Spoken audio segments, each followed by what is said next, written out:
Simran sababa isheen muktaar irraa ulf waqteef isi yeroo hundaa muktaar jettuuf akka ulf irraa ba'uuf hidhanii nasbee lamaan isiituma maatii akkame wallaahi baay'ee garana nyaatta carraan ishee fiiroosaa baay'ee ulfaataadha. Simraan tun uummata akkamitti garuu obboleettiin isii suni maqaadha hiqaaba godhattee deemti.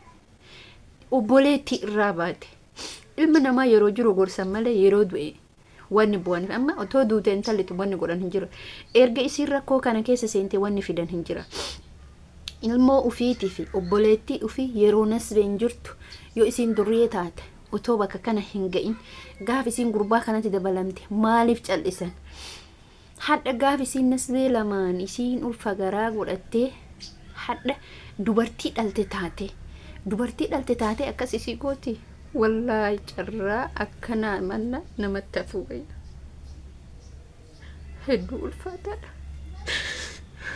Wallahi in kolfinallee in arrabsinallee obboleettii teessan ta'a zajaan yoo sin qabne ilmoo teessan qabdi obboleettii tee qabdi.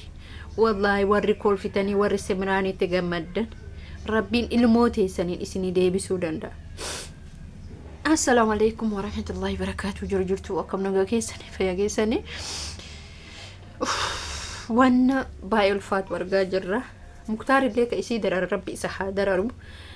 Simraan sababa muktaar waa meeqa ta'aa jirti. Dubartiin dhiira gaafa jaalatturra dhiirri gaafa dubartii jaalatu wayya obboleen kee. Dhiira si jaalate wayya malee dhiira ati jaalatetti abadan hin heerumin. Simraan wanti isin keessa jirtu haalli isin keessa jirtu baay'ee ulfaataadha. Baay'ee ulfaataadha wallahi dhazee. Garuu ilmoo otoo ilmoo garaa qabdu maqaa hiqaaba godhattee deemti. Jechuun yaani ani wallahi namitti sanitti aariyo. Dubartii fakkeessaa godhatti malee diinii rabbi odoo qabaatte otoo heddee duruma umtala tana gaaf isiin gurbaa kana duuka jiraattu hidhattee tumtee obboleeyyan akkana odoo qabdu hidhattee tumtee hadda gaafa isiin ilmoo kana garaa godhattee guddatee nasbee godhatee dhalaaf geettutti akkamitti akkana irratti raawwatti? Maaliif akkana irratti raawwatti? Namni ilma ufii yookiin immoo obboleettii ufii hiriyaa ufii gizee kam gorsa gizee waan tokko rakkoon tokko irra hin geenye gaafa namni tokko rakkoo keessa seenee rakkoo bakka guddaa kana ga'e har'a isiin akkamitti waan kana dalayti ana na garrame niitattiin sunuu jechuudha. Hiqaaba godhatte hiqaaba islaama maqaa nyaatitish wallahi isin immoo warri koomantee jechuudha dantaa kiyyaa miti akkamitti rakkoon kun isii qunnamuu hin danda'u ilmoo isiitirra ga'uu hin danda'u tunuu obboleettii isiiti jechuudha. Gifi yookiin haasa isii yoo handaaratti albaatutu sababa kanaan jechuudha. Namoonni tokko bara akkanuma fakkeeffatanii haasa'anii hiqaaba godhanna jedhan hiqaaba godhatti. Nasbee lamaan isii dararuun kun sirriidha. Maan gorfatiin dura maan hidhatiin dura maan tumatiin dura erga dhoqqee keessa seenti maal godhatumu maal godha hidhu fakkeessuun kulla gaaf isiin laaxxee jirtu kootti ol deebi gaaf intalli tuni gurbaa kanarraa gori jettee caaltuun kadhataa turte maan gorfatiin hadhana argiidha hijaa hiqaaba akkana godhattee intala nasbee lamaa tumte rabbiin isii dhiisa kada isii tana rabbiin zajaamootu ilmoo ta'eetiin deebisuu danda'a. Ilmoon ati altullee zarii Simraan obboleettii isiiti miti isii warri koomantii wallahi hin gammadina. Taa ilmoo keetiin deebi'a. Yookiin himatama keetiin deebi'a. Biyya namaa ta'etti jettee afaaniin addeessi si haa galu. Rabbiin zajaa oolchee siin bulchu. Isiin tuni takki wallaalli godhu takki beekumsi isii godhu takki gurbaan sunuu dogongorsu inni ni dararama jiruu isaa keessatti Muktaar wallahi ni dararama. Isin hin jedhina dubartiin ni dogongorti. Dubartiin tamoo ni dogongorti otoo beeytummootu dhoqqeen haasa'e otoo beeytummoo waan argite laakin hin beeyta dubartii dhiisiti beekanuu hayyuunuun dogongora. Simraan dhiisatti meeqa kamtu dararaa maa jira meeqa kamtu dhiiri jaallatee dhabaa jira meeqa kamtu kun miidiyaa irratti baate malee meeqa kamtu Itoophiyaa keessatti dhalee rakkataa jira meeqa kamtu biyya namaatitti dhalee diqaalaa namaa qabee rakkataa jira maa afaan banta maa intala tanatti kolfitan ana na aarsa wallahi rabbiin immoo Muktaarin darartiin isaa darartiidha beeka maaliif hojjetan gaafa duraa otoo niitii qabu intala tana ka abaabbalee wasaawwase way dubartiin si jaaladha jetti mi isinummaa dubbadha dhiiruma fedhe yoo jaaladha dubartii way si jaaladheeti himmoo intalli tun immoo hin gowwoomte malee Muktaarillee warqiin qabu ilmoo garatti hafeef abbaa isaa maleen guddisu yaada jedhuuf isinii galee akkatti gubachaa jirti taagalaa jirti maatii ufillee dhabaa jirti sini hagalu tokko duuka taruun dadhabne biyya namaa deemtee hafuura ofii dhuunfattee dalagatuu dama danda'u nama asitti mintaala tumbar nama jabdu wayii na fakkaate garuu ka hamilee kee cabsu ka gadi si jeesu ka gadi si awwaalu dhiira otoo beenu huwa wajjin jettee jedhan saree hin beekan miidha kamtu biyya arabaatiitti itti dhalchee deemaa jira kana kun kasirra ga'ee jira yoo naqas keessa jirtu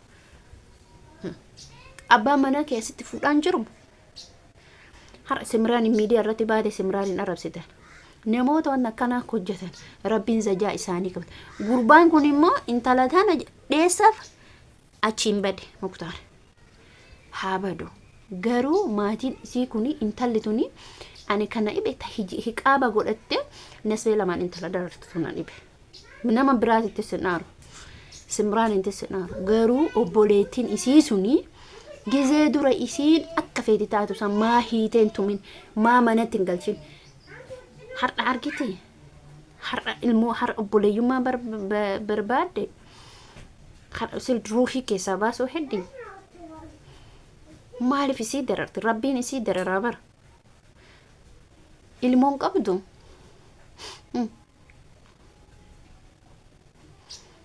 maali kana hunda kan ga'e wallahi maali mucattiin biyyaallee otoo baate qalbii isiitu isii godhee wallaaluma isiitu isii godhee wanni isii kana godhe wallaaluma isiiti wallaaluma isii ka isii kana godhe maalinni gurbaa kana malee jettee maraatudha dhiirrumti akka waan hin jirre muktaar jettee obboleeyyan keenya ati dhiira jaalatu dhiirsi jaalatu wayya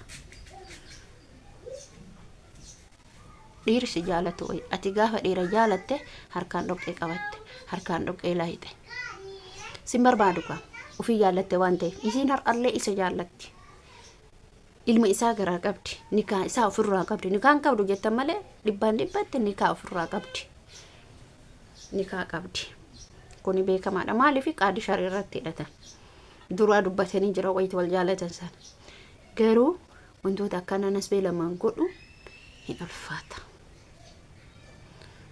wallahi hin ulfaata isiin immoo sartittiin deemtee qe'ee isaanii dhufti adabattee hin teettu wallahi baay'ee garaa nama nyaata baay'ee garaa na nyaatti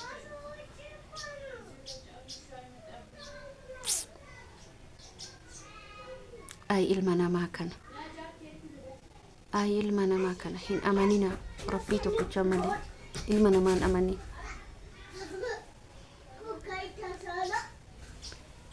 rabbiin amalaa wallahi rabbiin amanaa malee ilma namaan amanina ilmi namaa hin jiru fuula gurraachifate hijaabatti godhatanii deemuun edaa naman godhu beekumsa namaaf hin ta'u ay ilma namaa kana ana niitatti na aarse gurballee miti niitatti na aarse isaan Asidii yotti na qorraan goran qalbiin dubartii kurreen guutuu jedhan obboleeyyan kiyya wanni jaalalli dhiiraa naman hin boone hin jiru nuti yoom qaroomna nuti yoom gizee kaan biyya namaatitti diqaalaa namaa dhal gizee kaan biyyatti gizee bakka biyya keessa biyya lallee nuti bakka ijoolleen keenya dhiirumaaf booyan ajaa'iba rabbiiti wallahi laziim akkitti garaan keenya gubatee dhingadda intalli sun akkas taateetti dhalchee biraa deemu hadha kuni biyya keessatti warri isii akkana isii godha warrummaan isii sunuyyuu otoo gizee isiin jirtu dubartii gaafa jirtu gorfatanii karaatti qabata